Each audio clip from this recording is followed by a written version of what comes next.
Hi friends, చంద్రుడి దక్షిణ ధ్రువ ప్రాంతంలో మంచు నిల్వలు ఉన్నాయా? ఉంటే అది ఎక్కడ దాగుంది అనేటువంటి ప్రశ్నలకు సమాధానాలు వెతికేందుకు ప్రపంచ దేశాలు చాలా కాలంగా ప్రయత్నిస్తున్నాయి.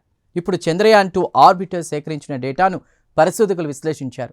చంద్రుడిపై అత్యంత చల్లగా ఉండే కొన్ని ప్రత్యేక క్రేటర్లలో నేల దిగువన మంచు ఉండే అవకాశాలు బలంగా కనిపిస్తున్నాయని తాజా అధ్యయనం వెల్లడించింది.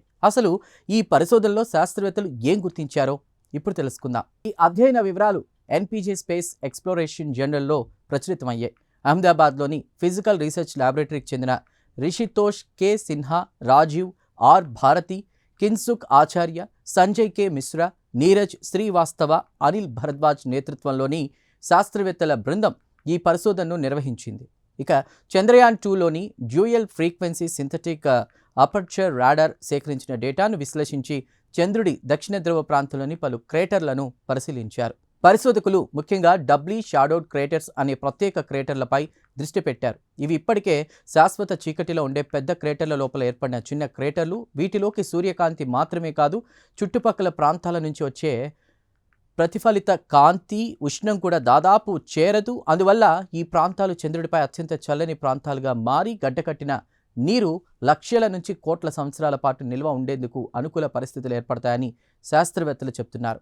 చంద్రయాన్-2 రాడార్ డేటాను విశ్లేషించిన శాస్త్రవేత్తలు ఫాస్టినీ, హావర్త్, షూమేకర్ క్రేటర్లలోని 9 డబ్లీ షాడోడ్ క్రేటర్లను అధ్యయనం చేశారు. వీటిలో F2, F3, H3, S1 అనే 4 క్రేటర్లలో చంద్రగర్భ మంచుకు సంబంధించిన బలమైన సంకేతాలు కనిపించాయి. ముఖ్యంగా ఫాస్టినీ క్రేటర్లోని F2 క్రేటర్లో అత్యంత స్పష్టమైన ఆధారాలు లభించాయని పరిశోధకులు తెలిపారు.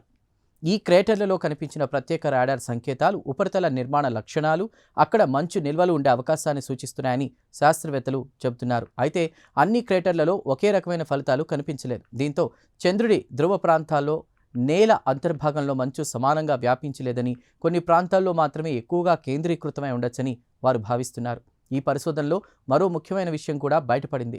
నేల లోపలి మంచును గుర్తించడంలో ఉపయోగించే రాడార్ విశ్లేషణ పద్ధతులను పరిశోధకులు మరింత మెరుగుపరిచారు. గతంలో కొన్ని రాడార్ సంకేతాలు నిజంగా మంచు వల్ల వచ్చాయా, లేక రాళ్లు మరియు గరికైన ఉపరితలం వల్ల వచ్చాయా అనేటువంటి సందేహాలు ఉండేవి. అయితే ఈ అధ్యయనంలో ఉపయోగించిన విశ్లేషణ విధానం అలాంటి సందేహాలను తగ్గించడంలో సహాయపడుతుందని శాస్త్రవేత్తలు చెబుతున్నారు. చూశారుగా, చంద్రుడి దక్షిణ ధ్రువ ప్రాంతంలోని కొన్ని అత్యంత చల్లని క్రేటర్ల గర్భంలో గడ్డకట్టిన నీరు ఉండేటువంటి అవకాశాలకు చంద్రయాన్-2 కొత్త ఆధారాలను అందించింది. భవిష్యత్తులో చంద్రుడిపై మానవ స్థావరాల ఏర్పాటు, తాగునీటి ఉత్పత్తి, అలాగే రాకెట్ ఇంధన తయారీ వంటి కార్యక్రమాలకు ఈ మంచు కీలక వనరుగా మారే అవకాశం ఉంది. అందుకే చంద్రుడి ధ్రువ ప్రాంతాల్లో దాగి ఉన్నటువంటి ఈ మంచు నిల్వలను మరింత లోతుగా అధ్యయనం చేసేందుకు భవిష్యత్ మిషన్లు కీలక పాత్ర పోషించనున్నాయి. ఈ ప్రత్యేక కథనంపై మీ అభిప్రాయాలను కామెంట్ ద్వారా తెలపండి. వీడియో నచ్చితే లైక్ చేసి ఛానల్ను సబ్స్క్రైబ్ చేయండి. Thank you.